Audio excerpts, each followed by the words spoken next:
Welcome to the Brand Doctor Show. We are your doctors, Doc William and D Mike. We're here to make you way better at content. And so this is the 24th episode. We've been doing this now for many, many weeks, Doc. Yeah, that's crazy. I was thinking about this morning. I was like, maybe this is the last one. Maybe this is the last one I'll show up to. Oh my gosh.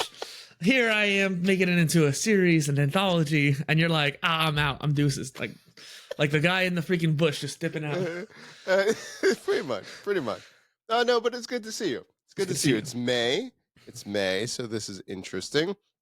What have we been doing this since December or something like that? Basically, yeah. And it's one of those things too where we kind of started it as an accountability thing, but also we love content. And I sometimes just need to get that soundboarding of content out of my head sometimes. And if I don't, I just stew on it. Yeah. No, it's been fun, man. It's been fun. What are we doing today? What are we talking about? So there's a few topics I was thinking of, and hopefully I can remember it from last night. One of which is that I made sort of a decision about the Polytools website, and that'll be kind of a quick thing, but thought we might talk about that a little bit. I think that we could talk a little bit more about future content, and I'm moving. We could talk about that. And then do you have any topics you wanted to bring up today? Let's go. Let's do it. I, as always, am late to these things, so it was 2 minutes. No. Tell us. Let's rapid fire this thing. What do you got? Tell me about it. So first and foremost, I decided I'm not going to remake the Polytools website. Not right now, at least. Maybe down the line, something like that. You know, I've made it multiple times. I made it on Softer. I made it on Framer. I made it on Ghost. I was going to make it on Direct Base, but the guy who made that just really kind of sketched me out a little bit. Just the way he kept changing things, and so I found that I'm just going to. I already had a database. I embedded it on a page that I made on my main websites. And if people want to see the database, they can check out the link or the embed on that page. I can leave that down below for people to check out. And then all the blog posts I was going to make was going to be for each category. And I was going to link to that category, but now I'm just going to link to that page. And if you want to find a category, you can sort it there. I just searched for YouTube tools, for example. So, okay, cool. How do you feel about this?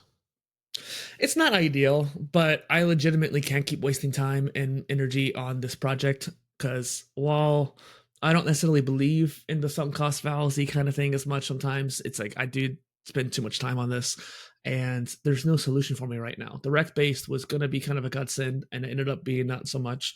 And if without a tool like that to be all in one, super easy, and that's going to stick around for a while, which I don't feel like it's going to, then there's no point in trying to make this. Or I need to remake the Ghost website on a better host, but maybe have someone that can help me with the technical stuff so I don't have to worry about it. I like it. Okay, cool. What's new with you? Let's see. What is going on? I am just finishing up sponsors. Like, I just got signed for a couple of sponsorships, so I'm doing videos, making blog posts, so trying to build out basically the operations with that. But yeah, no, that's pretty much it. So I'm in the second batch of the 12-week year. So I'm in the second rotation. Good. And then I'm reading a book called Around the World in 80 Games, which is interesting. And it's about 80 different games from different locations around the world and throughout history. Very interesting. A lot of just game mechanics and game theory information that I am thinking about for my new community and thing that I'm going to launch. So, yeah, just doing my sponsorships and now thinking about this membership that I'm going to launch in probably a month or so. We're going to get more into that a little bit later too. And one thing I mentioned to you that is like I'm moving, sorry.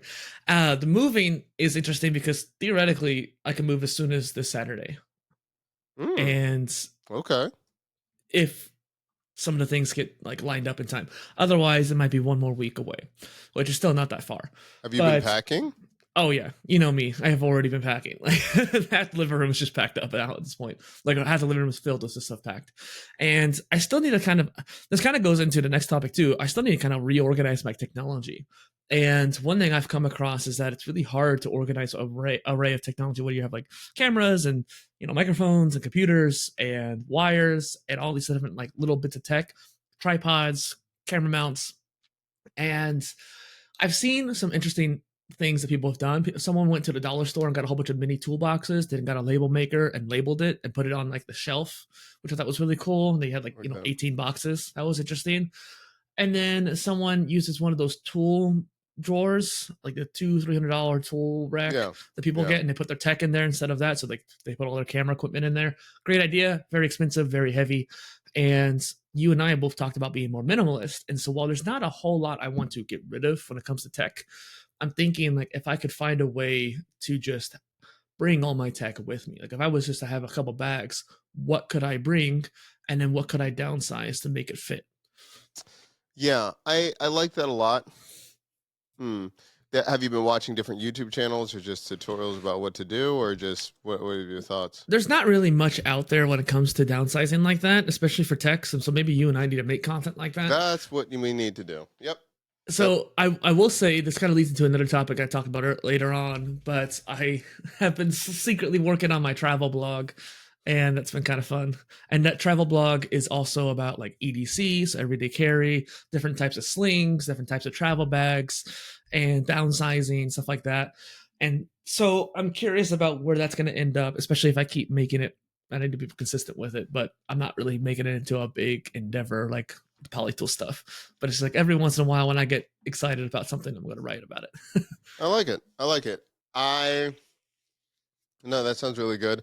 I've got to find this one channel that I really like. When I was I got back from Japan. I guess my wife had been watching it for a while, but it was just basically how to backpack through Asia with one backpack. And then, I'm looking at my table. I know what I'm going to minimize and things like that. Back. Yeah. That's right. Said he didn't want to do the show anymore. He just walked away. So you'll find out when he tries to edit this. Oh no! What did you say? I heard something in the headphones. Nothing. So when I was in DC, I managed to get this travel backpack while I was there, and it's a TomTalk 68, whatever. It's like 40 liters, and it's just a big black hole of space. But it's really nice because it's kind of like a duffel bag, but it's more of a backpack. Do you have an affiliate link on this bad boy?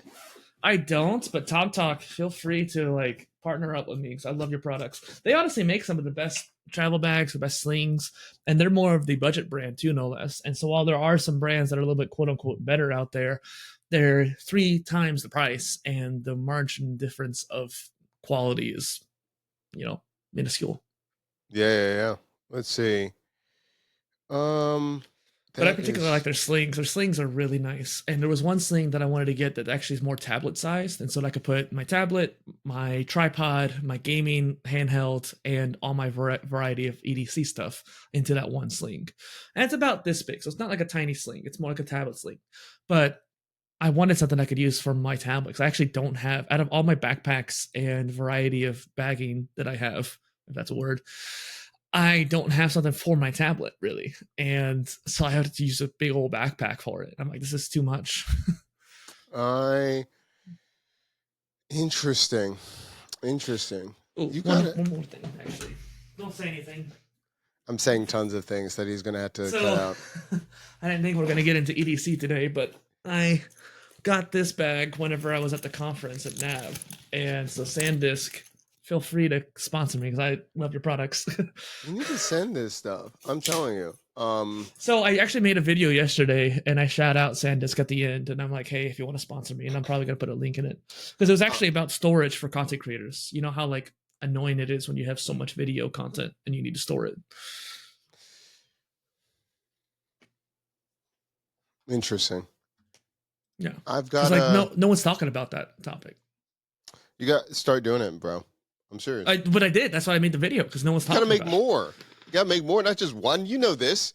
I need 5, 8. You could do it too. You could do it too. But you're passionate about this. I don't know. You're the one you're just bringing stuff out of all this stuff. You've got the stuff.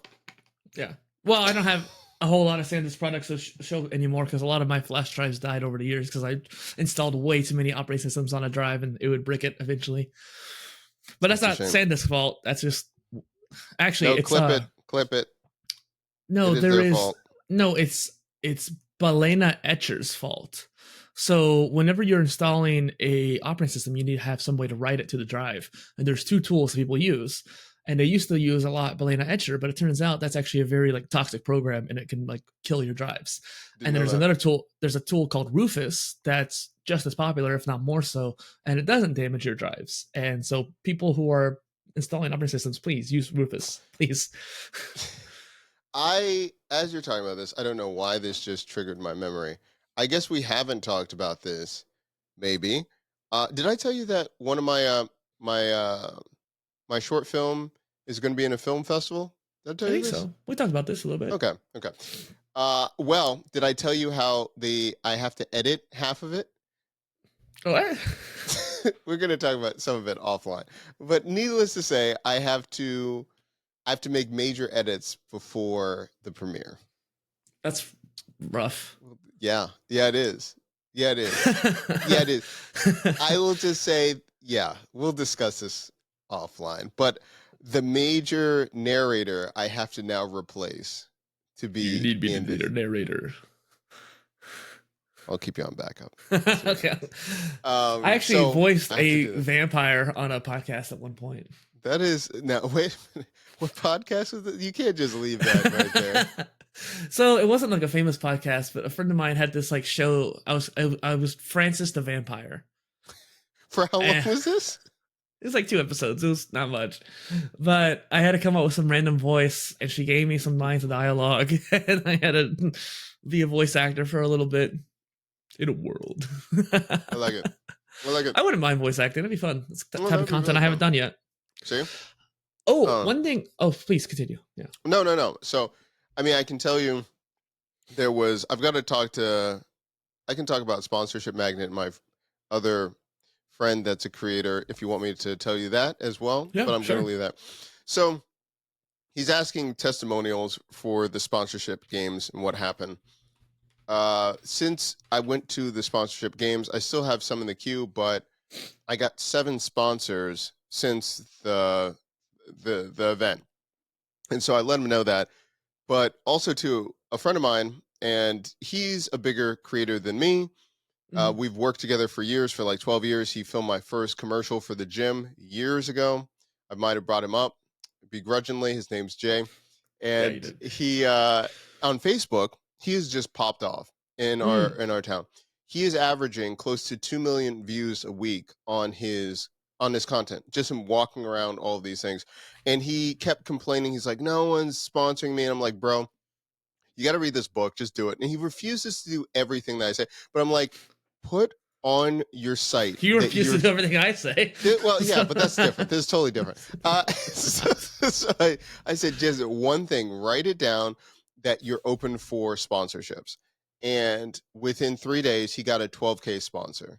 Ooh. And so I sent it to Justin, and he was excited about that. But I was like, he won't do what else I tell him to do. But I was like, that one thing, I was like, see, I'm like, people are willing to spend money. And 2 million, averaging 2 million views a week on his content, where he's just doing 30-second, like he's doing. So he is doing mukbangs from our town, but the thing is, he's doing it ironically because it is one of the top 5 fattest cities in America. So he's doing mukbangs of like using donuts for bread, and using Chinese food. It's disgusting. I won't watch it, but people love it. And that small town, not a lot of people even know what mukbangs are.